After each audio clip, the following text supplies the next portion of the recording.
Keluarga merupakan salah satu unsur terkecil dalam masyarakat di mana menjadi modal paling dasar dalam pembangunan nasional. Oleh karena itu, banyak parpol-parpol yang mengusulkan untuk membuat rancangan undang-undang ketahanan keluarga. Rancangan undang-undang ketahanan keluarga ini didasari agar terjadi ketahanan nasional serta mewujudkan nilai-nilai dasar serta nilai luhur Indonesia yang sebagaimana telah pudar dikarenakan oleh modernisasi.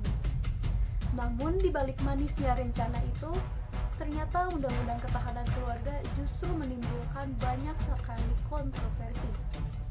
Salah satunya terlalu memasuki ranah privasi, selanjutnya bertentangan dengan nilai-nilai yang dianut oleh masyarakat Indonesia. Banyak sekali kontroversi. Sebelah saya adalah salah satu contohnya. Pengusulan RUU ini dikaji ulang. Ninik menekankan bahwa setiap pembuatan undang-undang harus mematuhi tahapan yang ada dan harus dilakukan dengan cermat agar tidak menimbulkan keresahan publik. Sebelumnya, saudara, kritik bermunculan terkait usulan RUU ketahanan keluarga yang diajukan sejumlah anggota DPR. RUU ini menjadi kontroversial karena dianggap terlalu mengatur ruang privat. Salah satunya terkait aktivitas seksual. Ini tidak perlu prioritas begitu karena tidak ada isu kemendesakan terhadap RUU ketahanan keluarga ini. Dilihat dari substantif adalah tadi dia sudah diatur di banyak undang-undang. Kalau misalnya ini diperlukan, maka lakukan review terlebih dahulu terhadap berbagai undang-undang ini. Di Undang-Undang Kesehatan, Undang-Undang Tenaga Kerja, Undang-Undang PKDRT, Undang-Undang Perlindungan Anak Indonesia, Undang-Undang Pekerja Migran Indonesia, dan Undang-Undang Pemberantasan Tindak Pidana Perdagangan Orang. Publik ini tengah diramaikan dengan polemik RUU Ketahanan Keluarga yang diusulkan DPR dan masuk dalam program legislasi nasional atau Prolegnas Prioritas 2020. Beberapa poin kontroversial dalam RUU Ketahanan Keluarga diantaranya pasal 86 dan 87 disebutkan pelaku penyimpangan seksual wajib dilaporkan atau melaporkan diri ke badan lembaga yang ditunjuk pemerintah untuk mendapatkan pengobatan atau perawatan. RUU ini juga kontroversi ketika membicarakan soal donor sperma dan sel telur yang terancam pidana. Di pasal 31 ayat 1 tertulis setiap orang dilarang menjual belikan sperma atau ovum, mendonorkan secara sukarela, menerima donor sperma atau ovum yang dilakukan secara mandiri atau melalui lembaga untuk keperluan memperoleh keturunan. RUU ini juga dianggap terlalu mencampuri urusan privasi rumah tangga. Di pasal 24 ayat 2 disebutkan bahwa setiap suami dan istri wajib saling mencintai. Pasal 25 juga memisahkan tugas suami istri dalam membina rumah tangga. Fraksi Golkar di DPR mengaku kecolongan atas usulan RUU Ketahanan Keluarga yang diusulkan salah satu anggotanya, Endang Maria. Golkar mengaku tidak mengetahui perihal pengajuan RUU Ketahanan Keluarga karena diajukan oleh perorangan. Golkar menilai undang-undang ini terlalu mencampuri urusan privasi keluarga. Tentu kami meminta kepada yang bersangkutan untuk kalau memang dia tidak membaca secara keseluruhan dari RUU Ketahanan Keluarga tersebut, ya sebaiknya dia mencabut untuk memberikan usulan tersebut dan dia bersedia untuk mencabut. Kami kalau dilihat dari materi atau konten RUU Ketahanan Keluarga yang beredar itu, ya tentu menurut kami ya itu sudah sangat berlebihan mengatur hal-hal yang bersifat yang seharusnya memang tidak diatur melalui undang-undang. Wakil Ketua DPR Sufmi Dasko Ahmad menyatakan RUU Ketahanan Keluarga masih dalam tahap sinkronisasi. Sufmi berjanji RUU Ketahanan Keluarga ini dibahas dengan melibatkan masyarakat. Selalu rancangan Undang-Undang Ketahanan Keluarga itu adalah usulan perseorangan yang kemudian dimasukkan di dalam prolegnas.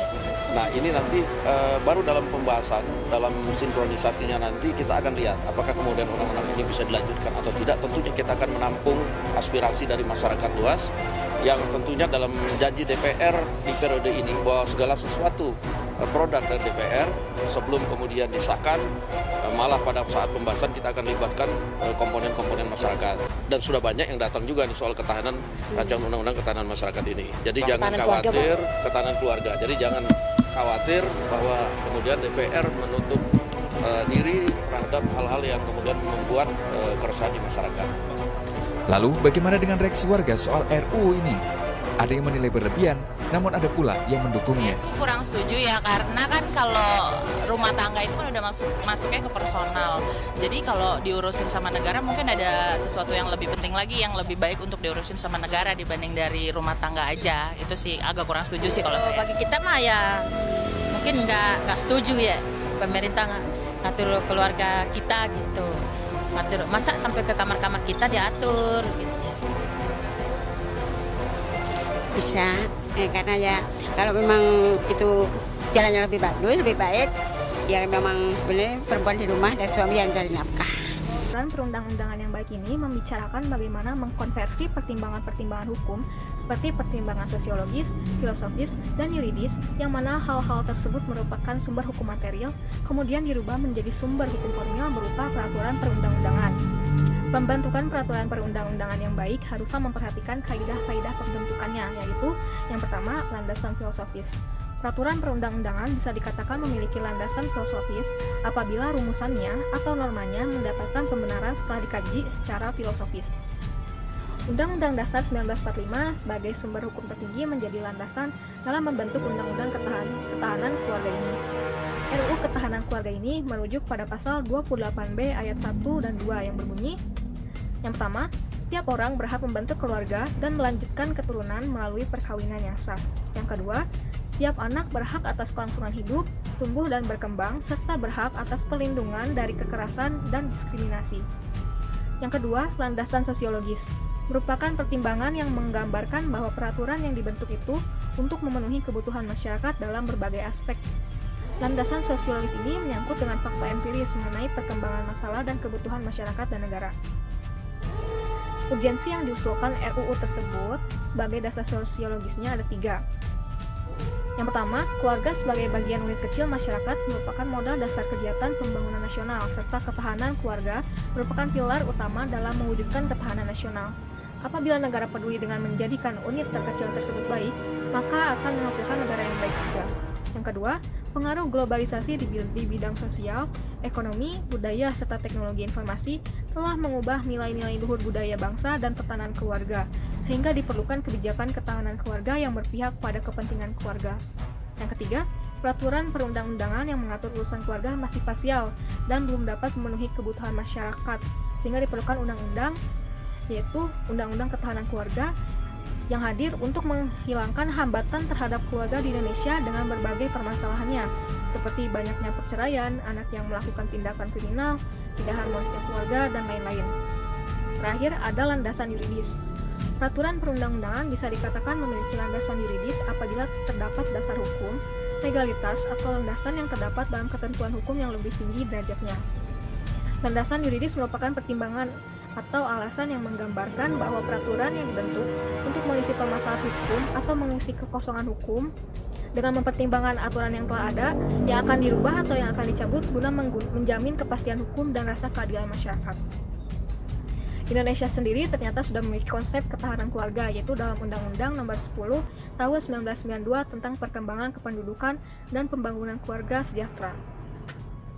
RUU Ketahanan Keluarga merupakan salah satu rancangan undang-undang yang menimbulkan polemik dalam masyarakat karena membuat pasal-pasal yang dinilai kontroversial. Antara lain pasal 24 yang mengatur tentang perasaan, pasal 25 yang mengatur tentang istri wajib mengurus urusan rumah tangga, pasal 26 yang mengatur tentang penggunaan ovum dan sperma, pasal 33 yang mengatur tentang pemisahan kamar antara orang tua dan anak, pasal 85 yang mengatur tentang larangan aktivitas penyimpangan seksual, dan juga pasal 86 dan 87 yang mengatur tentang wajib lapor penyimpangan seksual di lingkungan keluarga. Apabila ditinjau dari asas-asas pembentukan peraturan perundang-undangan yang baik, yakni asas material dan asas formal, maka RUU Ketahanan Keluarga belum mampu untuk mencerminkan asas-asas peraturan perundang-undangan yang baik. Dalam kerangka asas formal dikenal asas tujuan yang jelas. RUU Ketahanan Keluarga ini belum mampu mencerminkan asas tujuan yang jelas. Kenapa? Karena tujuan umum RUU Ketahanan Keluarga yang berkaitan dengan welfare state atau negara kesejahteraan dan penghormatan terhadap hak asasi manusia manusia tidak sejalan dengan tujuan instrumental yang tersebar dalam pasal-pasal RUU Ketahanan Keluarga yang memiliki tendensi dapat mengakibatkan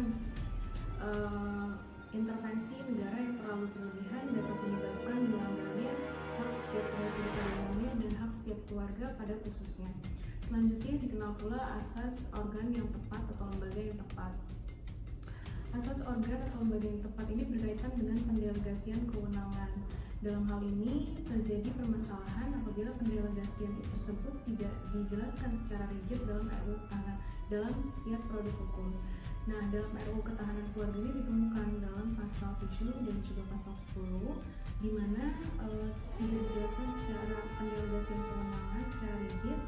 Dalam ketentuan tersebut tidak disebutkan kementerian atau lembaga yang dimaksud dalam ketentuan tersebut.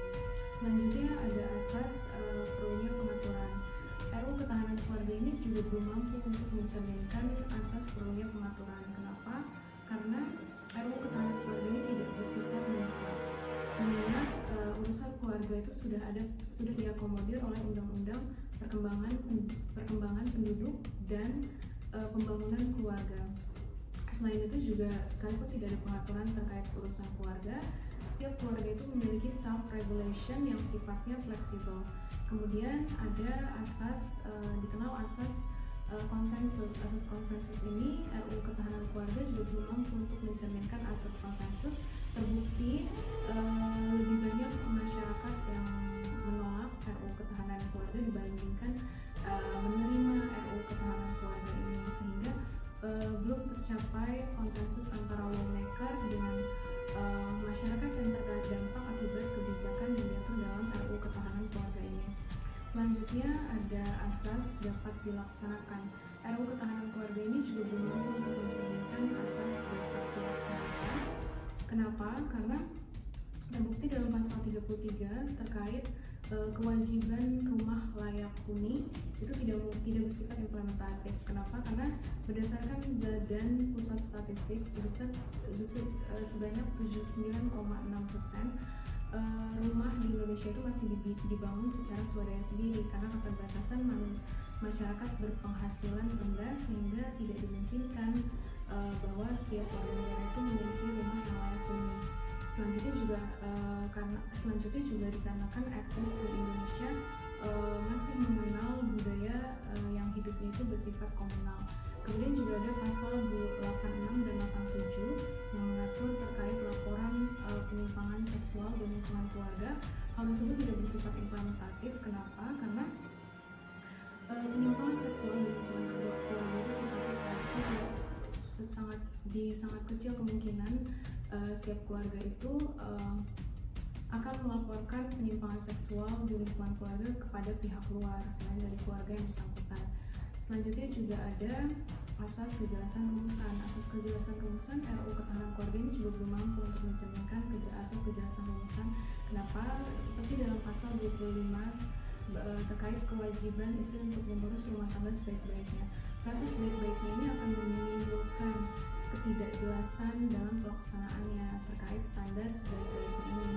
Nah, selanjutnya selain asas formal, dikenal pula asas material yang mengacu pada pasal 6 URI nomor 12 tahun 2011, di mana RUU Ketahanan Keluarga ini belum mampu mencerminkan asas pengayoman, asas keadilan, dan kesamaan kedudukan di hadapan hukum dan pemerintahan. Undang-Undang Nomor 12 Tahun 2011 Pasal 10 yang menyebutkan bahwa materi muatan yang harus diatur oleh undang-undang antara lain pengaturan lebih lanjut mengenai UUD 1945, perintah suatu undang-undang diatur dalam undang-undang, pengesahan perjanjian internasional tertentu, tindak lanjut atas putusan MK, dan pemenuhan kebutuhan hukum dalam masyarakat. Perlu diketahui bahwa pasal-pasal yang dinilai kontroversial sebagai materi muatan dalam RUU ini antara lain adalah pasal 24 yang mengatur tentang perasaan, pasal 25 yang mengatur istri wajib urus rumah tangga, pasal 26 yang mengatur penggunaan sperma dan ovum, pasal 33 yang mengatur pemisahan kamar antara orang tua dan anak, pasal 85 yang mengatur tentang larangan aktivitas seksual yang menyimpang, dan pasal 86 dan 87 yang mengatur wajib lapor penyimpangan seksual. Selanjutnya, pasal-pasal kontroversial sebagai materi muatan RUU Ketahanan Keluarga itu inkonsisten dengan amanat pasal 10, di mana tidak mencerminkan pengaturan lebih lanjut dari UUD 1945 karena tidak sesuai dengan pasal 27 terkait equality yang menyatakan bahwa segala warga negara bersamaan kedudukannya di dalam hukum adalah sama dan tidak sesuai juga dengan pasal 28G terkait privasi yang menyatakan bahwa setiap orang berhak atas perlindungan diri pribadi, keluarga, kehormatan, martabat, harta benda yang berada di bawah kekuasaannya serta berhak atas rasa aman dan perlindungan dari ancaman ketakutan untuk berbuat dan tidak berbuat.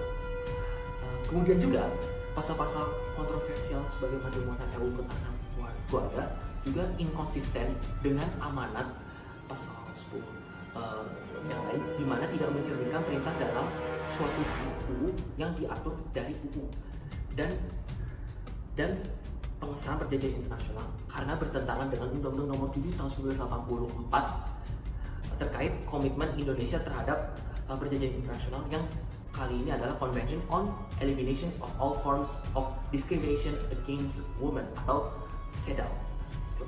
Selanjutnya, dengan demikian timbullah pertanyaan, apakah RUU Ketahanan Keluarga merupakan pemenuhan kebutuhan hukum dalam masyarakat, di mana terkait hal tersebut timbul polemik. Ada yang pro, ada yang kontra. Yang pro terhadap RUU Ketahanan Keluarga menyatakan bahwa RUU ini menjunjung tinggi nilai-nilai kekeluargaan dan melindungi dari segala bentuk penyimpangan sosial yang ada. Sedangkan bagi yang kontra terhadap RUU Ketahanan Keluarga, bahwa RUU ini dapat berimplikasi negatif terhadap hak setiap individu, terutama hak setiap keluarga. Mengenai pengundangan dan berakhirnya sebuah peraturan. Pengundangan peraturan ini terbagi menjadi 5 proses, di mana proses pertama adalah proses pengusulan yang dilakukan oleh Presiden ataupun DPR. Proses kedua adalah proses pembahasan dan persetujuan yang memerlukan keterlibatan Presiden dan DPR. Proses ketiga adalah proses pengesahan atau penetapan.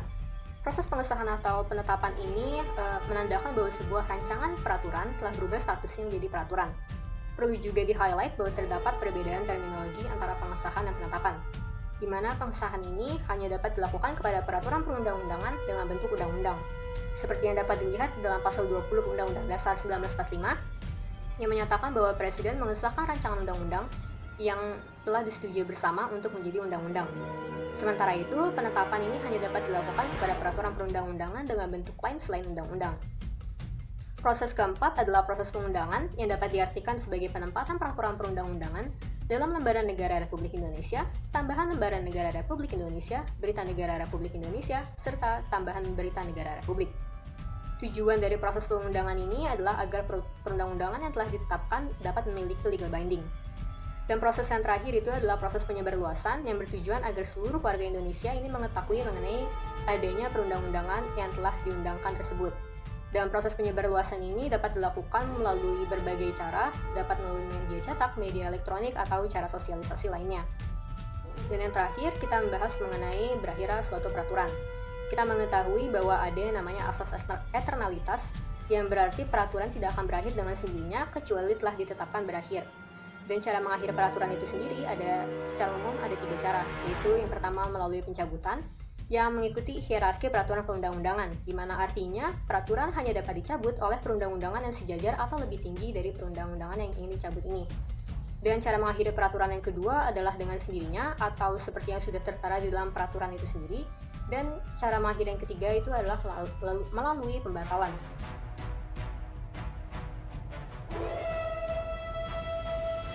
Say no to RUU Ketahanan Keluarga. Say no kepada RUU Ketahanan Keluarga. Say no to RUU Ketahanan Keluarga. Tolak rancangan undang-undang ketahanan keluarga.